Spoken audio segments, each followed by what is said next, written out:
सुप्रभात। तत्व ज्ञान है जीवन मुक्ति।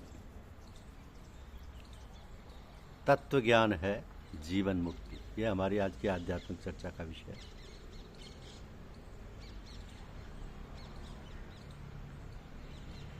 जीवन मुक्ति का तत्काल अनुभव हो जाए,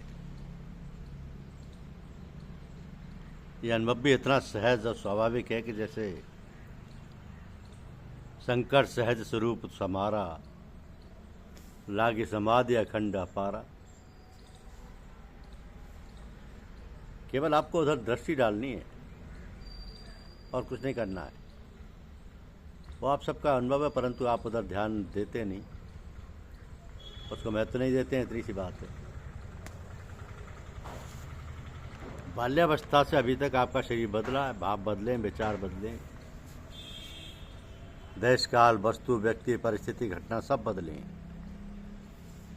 परंतु आप बदले हो क्या?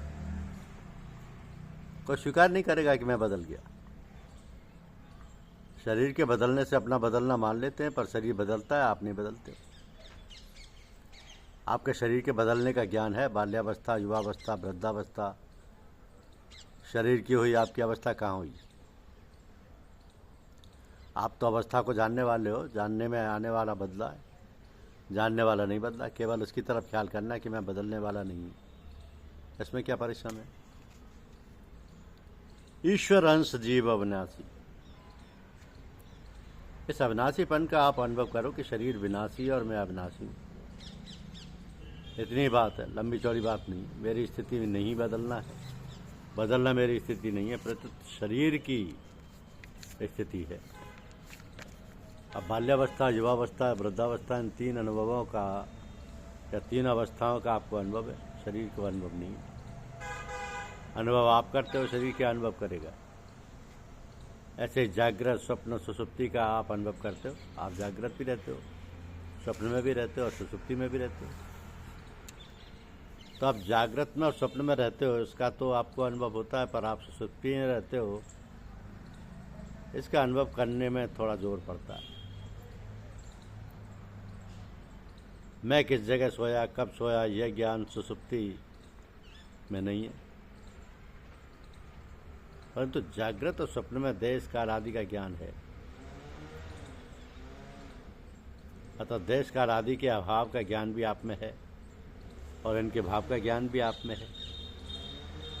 तो सुसुप्ति के समय इनके अभाव का अनुभव नहीं होता, क्योंकि उस समय अनुभव करने के औजार अंतःकरण बहिकरण नहीं थे, वे अविद्या में लीन हो गए थे।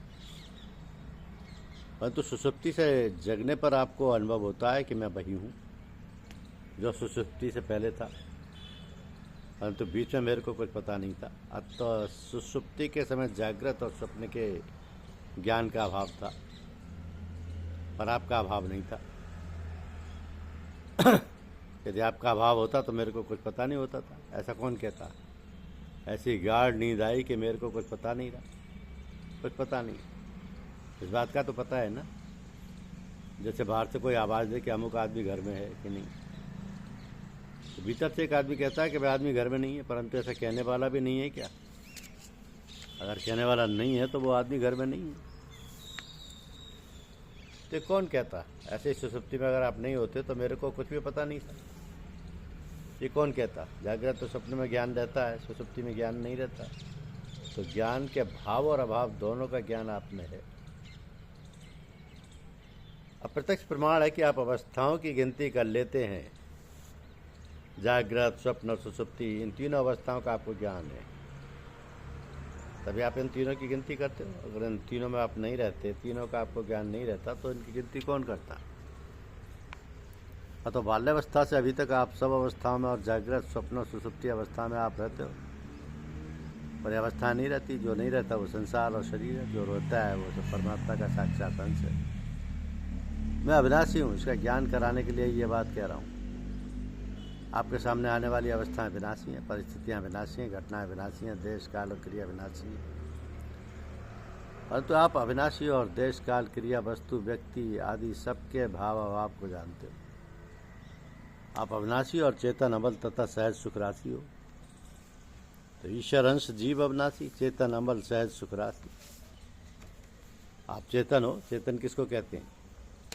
स्थूल रीति से अपने में जो प्राण है उनके होने से चेतन कहते हैं, परंतु प्राण चेतन का लक्षण नहीं है, क्योंकि प्राण वायु है, जड़ है। चेतन का लक्षण है ज्ञान। आपको जागृत स्वप्न सुषुप्ति का ज्ञान होता है तो आप चेतन हो। अब जागृत अवस्था को स्वप्न और सुषुप्ति अवस्था का ज्ञान नहीं है, स्वप्न अवस्था को जागृत और सुषुप्ति अवस्था का ज्ञान नहीं है।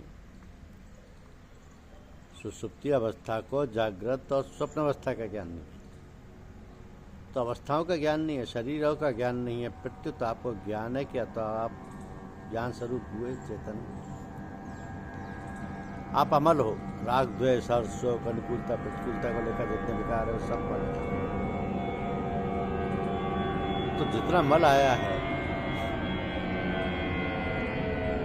अवस्थाओं में आया, जागृत में मल आया, स्वप्न में मल आया, सुषुप्ति में मल आया, परंतु आप तो अमल ही रहे। आप तीनों अवस्थाओं को जानने वाले रहे, आप में दोष नहीं। आप दोषों के साथ मिलकर अपने को दोषी मान लेते हो। दोष आगंतुक है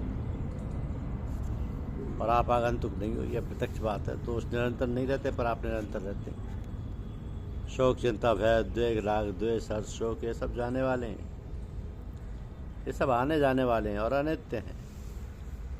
आगमा पायोनी नित्यास्तिस्तिचिश्वय भारत। भगवान ने कितनी बढ़िया बात कही है कि आने जाने वालों को सहलो, उनके साथ मिलो मत। सुख भी आने जाने वाला, दुख भी आने जाने वाला, परंतु आप इन आने जाने वालों को जानने वाले हो। आप सहज सुख राशि हो। सुसुप्ति में कोई आफत नहीं रहती, दुख नहीं रहता। आप रुपयों के बिना रह सकते हो, आप भूखे प्यासे रह सकते हो, आप सांसारिक भोगों के बिना रह सकते हो, पर नींद के बिना नहीं रह सकते। नींद के बिना तो आप पागल हो जाओगे। इसलिए वैद्य जी से, डॉक्टर जी से कहते हो कि गोली दे दो ताकि नींद आ जाए। नींद में क्या मिलता है? संसार के अभाव का सुख मिलता है। यदि जागृत अवस्था में संसार के अभाव का ज्ञान हो जाए, संसार से संबंध विच्छेद हो जाए, तो जागृत अवस्था में ही दुख मिट जाए और परमात्मा में स्थित हो जाए तो आनंद मिल जाए। इसको ही मुक्ति कहते हैं। धन्यवाद।